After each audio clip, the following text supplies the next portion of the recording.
Mark, there will be some showers and storms in the forecast. With that said, though, I do think there's a pretty nice break as we head into the early evening hours before the next round of severe weather potentially moves through. Let's start with what's going on right now. It's been a very, very wet morning north of Interstate 70, where we've seen over an inch of rain in several locations. Hartford City, a little bit of thunder and lightning and heavy downpours right now. Same for Marion over towards Portland, getting a little bit drier in the Winchester area. And then as we slide to the west, you notice light rain from Kokomo to Tipton, but then not much of anything right now in Frankfurt as well as Lebanon. As we slide down to the south, some light showers moving into portions of Spencer as well as the Bloomfield area. But again, the heaviest of the rain and the first push of rain continues to work its way to the north, and none of these storms went severe as they moved through, so that was certainly good news. And as you look across central Illinois, what you see is some breaks in the cloud cover. That's good news. And it's bad news. It's good news because we'll start to brighten the skies up a little bit. It's bad news because any sunshine will add a little fuel to the fire, so to say,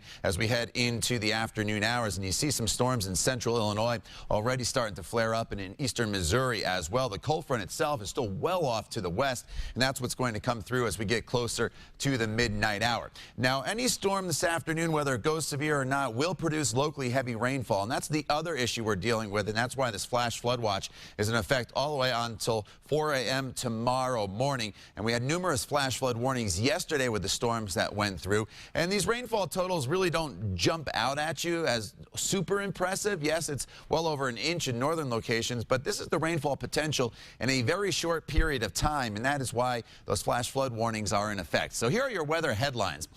We're in a very unstable atmosphere. There's a lot of humidity around. The temperatures are climbing into the 70s. The more sunshine we see this afternoon, the more storm activity we will see as well. Remember yesterday, as soon as we got into that sunshine, the storms flared up very, very quickly.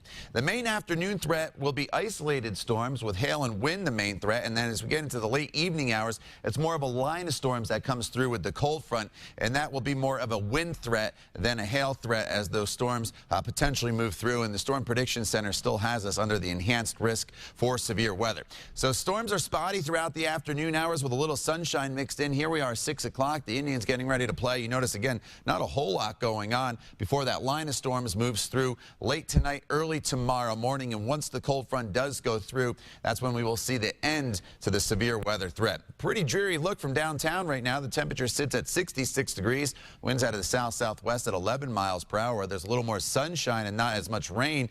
Temperatures are in the 70s. And as soon as we do brighten the skies a little bit here in the next few hours, these temperatures will shoot up pretty quickly to right around 75, 76 degrees for the afternoon high. And if you are heading to the Indians, have the poncho ready. We may have a few isolated storms around, but I think they will play a little bit. 71 will be your first pitch temperature. Once we get to tomorrow, the sunshine returns, cooler with a high of 60 degrees, and then heading into the weekend, Mark, look at that. Both Saturday and Sunday feature lots of sunshine. Temperatures that will be in the 60s, which is seasonal for this time of year, before more showers arrive on Monday. But of course, students Kevin Gregory throughout the afternoon and evening here, and he'll keep you updated on the storm potential. All right, we'll check in then. Thank you, Todd, for that.